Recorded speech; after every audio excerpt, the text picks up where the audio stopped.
des maladies li koy indi yëpp mooy alimentation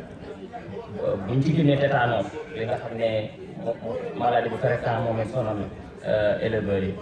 ba tax na duñu solliciter bi parce que temps bi dañoo dal ba tax na comme ni ñu ko annoncé dañuy gàttal mu sax ñun question yi moo ëpp solo que li may exposé parce que éleveur bu ne indaale na problème boo xam ne maladie métabolique moo ko koy causé nekkuma ci xelu éleveur yëpp léegi li may xaar ci éleveurs yi mooy question yi moom ëpp solo que li may débat parce que man li may débat man maa ko indaale mais question ci éleveurs yi laa koy jëlee pour fournir une réponse pour leur satisfaction. tey comme ni ma ko waxee mooy 90% des maladies c'est dû à alimentation bi muy excès pour ñu comprendre mooy li ëpp wala mu néew alimentation. feebar biñ ci gën a sonal éleveurs yi nga xam ne moom la ñuy ubbee débat bi nga xam ne bi may ñëw sànq si conférence benn éleveur daf ma oo ne ma docteur fu nga jaar sa docteur parce que sama xar bi dafa toxémie ma ne ko toxémie ma ne ko loolu de mooy sama débat conférence bi may jëm nii kon moom moo tax dama koy ubbee toxémie de gestation nekk na maladie boo xam ne vraiment sur incidence économique li muy yàq daa bari parce que ay femelles yoo xam ne seen i borom daanaka dañ leen di fay ay 50 millions duñ ko jaay toxine bi ñëw daane mu nekk maladie boo xam ne certes c'est banal mais éleveurs yi ñoo koy négliger ba mu sonal te loo xam ne dafa banal la éleveur bu mag bu yàgg ci élevage toxine yi war ko dal loolu c'est banal kon géej gi am na ndox toxine yi ma expliquer leen tuuti li nga xam ne parce que maladie boo xam ne moom rek bu ma ko waxoon ci conférence bi rek te ma tëjee fa sax doy na parce que incidence économique bi muy entraîné perte bi muy entraîné vraiment c'est dégueulasse ba tax na moo tax parce que ay femelles la rey te kuy wax reproduction élevage mooy femelle tey bu la neexee mun nga am benn femelle ne bàq ne mun naa cee am gët mais mâle kese mënoo ko kon femelle dafa am solo ba tax na toxémie li koy indi mooy maladie boo xam ne au cours de la gestation la xar bu ëmbee la ko mën a dal xar bu ëmbee ci ban période lay dalee xar muy fin de gestation bi daanaka fin de gestation xar mu ngi ëmb 5 mois léegi 4e mois bi dem 5e mois bi dafa nekk phase critique ci xar parce que foofu fœtus bi day augmenter de volume fœtus bi day augmenter de volume pour augmentation du volume du fœtus dafa soxla lu ñuy wax énergie pour mu développer parce que fœtus day développer en fonction du mois par exemple xar bi première gestation yi 40 jours day nekk point mu dem 2 mois day am muy évoluer 3 mois ba phase de maturation 4e mois jël 5e mois exceptionnellement 6 mois léegi ci période boobu ma la wax muy 4e mois dem 5e mois boobu xar bu ci ëmbee mooy fœtus bi day augmenter léegi partie bi def lekk bi day wàññeeku day rétrécir parce que doom bi moo nekk ci biir di évoluer léegi lekk xar bi day wàññeeku bu wàññeekoo léegi éleveur bi bu continuer di joxe benn aliment boo xam ne c'est quantité comme doyen kii Diopane ni ko waxee tey par exemple mu jël ñaxu ceeb di ko jox xar bu toll foofu en phase si gestation mais xar bi forcément day toxémie parce que foofu xar bi day nekk tuuti suur alors que ses besoins en énergie ne sont pas couverts parce que la paille de riz n'a pas une valeur nutritive amul valeur nutritive c'est quantité c'est pas qualité rôle essentiel mooy day activer la rumination gastrique en activant la salivation loolu mooy rôle la paille d'arachide mais boo demee ndax ñu utiliser la paille d'arachide certes dañoo amul moyen ngooñ léegi nag pour ne pas di joxe concentré kese loolu day rey xar foog ñu am activer motricité gastrique léegi xar bu tollee foofu ñu koy doon aliment boo xam ne quantité la du qualité da ngay gis xar bi di commencé tànk di néew bu nekkee ci jigéen ñu ne jigéen bi daa xorom en réalité du xorom c'est la toxine de gestation c'est déficit en énergie mooy indi ko manifesté wu par des œdèmes tànk yi di néew yi léegi lu tax bu la dalee boo demee ci le vétérinaire mu ne la jël du ma site du ma marketingal benn société ñu ne la jëlal produit énergétique mun naa ci cité bi ñëpp xam certificat énergie et yooyu parce que li manqué dañ koy renforcer pour que mu organisme physiologique bi nekk dans les normes ba tax na pour prévenir ko comme wax naa la cause bi pour prévenir ko xar bu tombé ci 4e mois dem 5e mois comme Mali ni mu ko doon waxee xar bu ne day il faut ñu toll ci di séparer box yi agneau yi fii femelle gestante fii mâle yi fii parce que période boobu moo tax parce que période boobu ñu tollee foog nga yokk les concentrés diminuer les aliments grossiers boo nee les aliments grossiers ay ngooñ ak yooyu bokk na ci ngooñ bi da nga koy wàññi yokk concentré bi tuuti parce que les concentrés j'insiste les bons concentrés parce que les bons concentrés sont riches en énergie concentré bi ñu ko déggee éleveurs yi boo xam ne mooy ay mboq dafa riche en énergie doo gis benn usine muy defar repas te amul mboq marketing bi ñuy utiliser sax mooy bàyyi grain mboq yi ci mu fiñ pour marketing repas bi parce que mboq dafa riche en énergie ba tax na loolu ma gën a sujet tuuti loolu tax alimentation fii cher parce que mboq dañ koy importer parce que fii ñun Sénégal béyuñu ñun looloo suñu problème aliment li tax mu cher mooy dañoo béyu sànq ba ngeen di débat ba léegi débat boobu ngeen wax dañoo béyu tant que yow li ngay liggéey yaa ngi koy jëlee bitim réew muy subir ay dépenses transport foog mu cher léegi xar bi bu tollee boobu da ngay yokk concentré bi diminuer aliment grossier bu koy sonal ci biiram boo xam ne amul benn valeur nutritive ba tax na it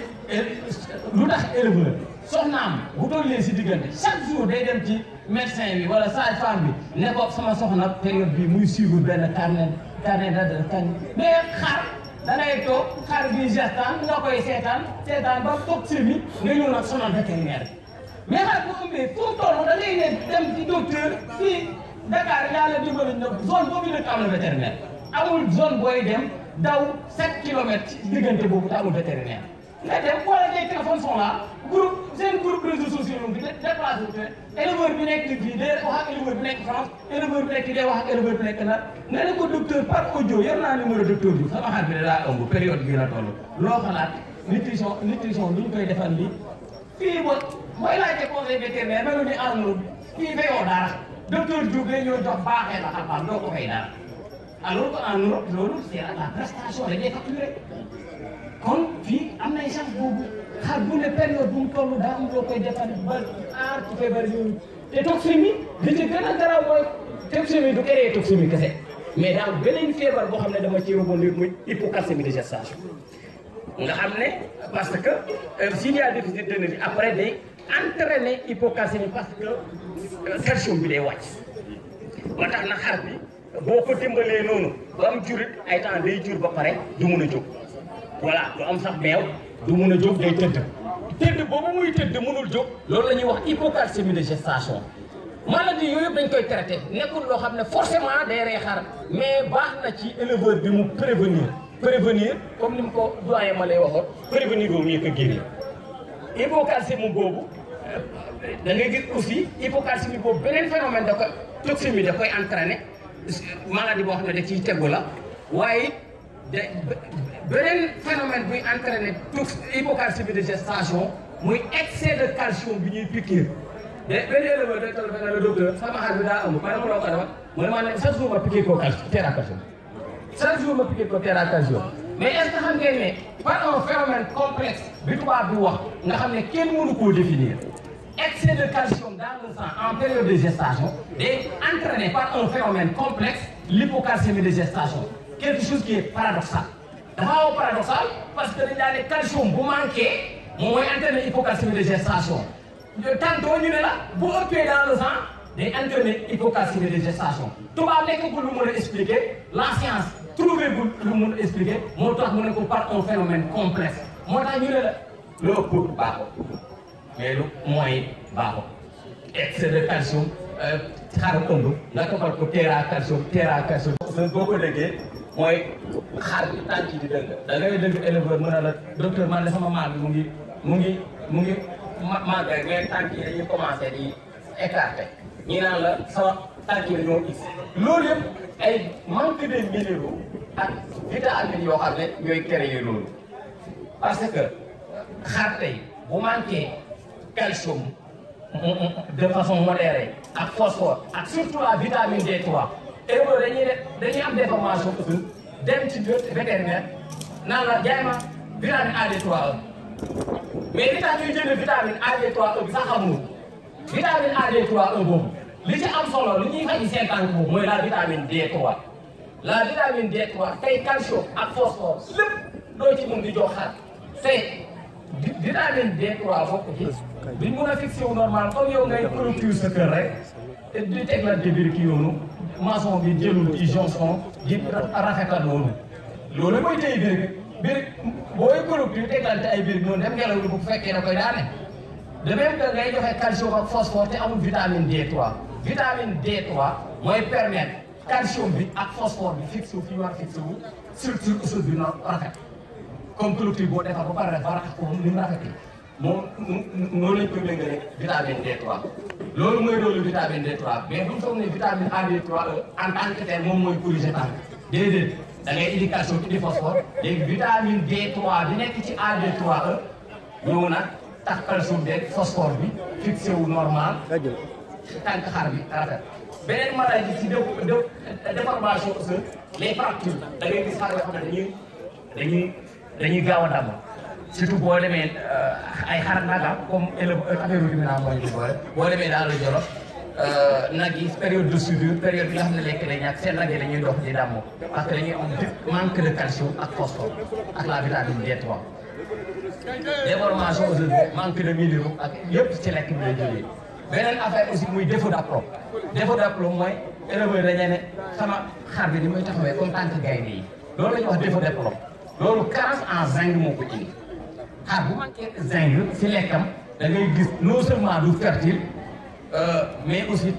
tànk yi day taxaw comme tànk gaynde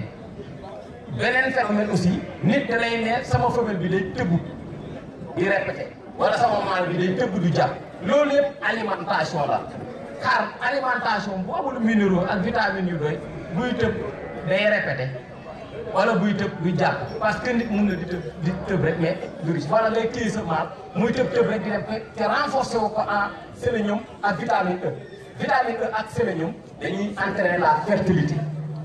maal buy tëb lu bëri day baax nga koy supplémenter en vitamine E ak sélénium parce que mooy tax li muy perte mu renforcer ko mais boo ko bàyyee muy tëb rek di dem comme xale bu góor buy kon di fo rek di dem day dem ba mënul biiral kenn dafa am solo l'alimentation li ñu ci wax yëpp c'est l'alimentation léegi pour tëjee foofu mooy li nekk ci éleveurs yi mënuma koo xam c'est-à-dire question yi ñoo ma gën a am solo ñu mun a yaatal débat bi comme ça ñu partager ak yéen parce que am na xam-xam bu nekk ci yéen ngeen mun ko jox am na xam-xam bu nekk ci man ngeen mun koo jëriñoo donc liñ fi amoon di ci conférence bi loolu la woon di leen indi woon quelques thèmes rek ci alimentation yoo xam ne ay jàngoro yu muy causé di rafetlu jeetaay bu baax je vous remercie.